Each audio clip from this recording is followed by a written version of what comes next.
This is the Rooster fish out of Watkins Glen. This is their Hop Warrior.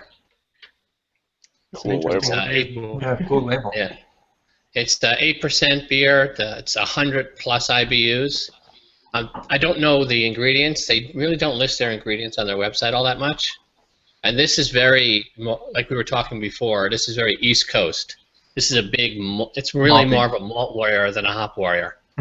There's a big malt sweetness to it, and then the hops, the bittering comes in at the end. But this is really, the malt really is the star here. It's very different from what you would expect from most Imperial IPAs where you are expecting that big citrus hop bomb. Where is it at? And this is very, very, very malty. I like it a lot, but it's very, very different from your normal Imperial IPA. And yeah, and Charles, I think like that can be disappointing sometimes, right? I mean, unless you know what you're getting in for. If you're expecting like a hop bomb, of it already. Yeah. If you're expecting a hop bomb, you go in the store and you see this beer called Hop Warrior, and you open it and you're like, wait, what? Yeah, and the name really doesn't fit. I mean, it's an Imperial IPA, so hop usually is in the name somehow.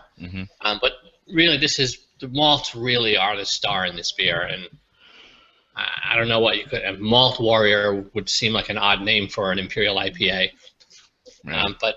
But you're not going to have. It's not West Coast by any stretch at all. This is big malty. You get that caramel, all that kind of stuff from the malts, and then you get that bitter hop. And it's not really a citrus hop either. I'm not sure what it is, but it's it's very, very different. All my other beers that I have in the fridge, all the other Imperial IPAs, they're all citrusy, piney. You know, I've got Hop Stupid in there. I've got resin. I've got high res. I've got a double Crooked Tree, I think, from Dark Horse. So they're all big, you know, much more on the hop side. But I like this as a nice change of pace. I get this from Rooster Fish every once in a while when I want to go in that different direction, and I want. And a lot of those IPAs have a big malt beer. Yeah, a lot of those IPAs are getting so high in ABV and IBUs and the hopness that they are doing that they even create a pseudo category, right? They're calling the triple IPAs or. Yeah, and like that's how 6 Point packages high res. It's like resin is their double IPA and high res is resin on steroids, and they actually have it as an IPA on their box.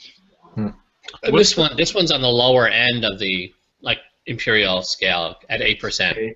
I was just about to ask, what's over the 7.5? It's really entering. You're leaving the IPA range around 7.5 and entering the that's double exactly, Imperial IPA. Charles, you just answered my question because I was wondering if is it 7.5 or is it 8? I wasn't sure. 8 for me. Yeah, but I think in general, category-wise, it's probably 7.5. It's 7.5 to 10.5. Yeah, that's the range that BJCP and this is 8%. would be. Yeah.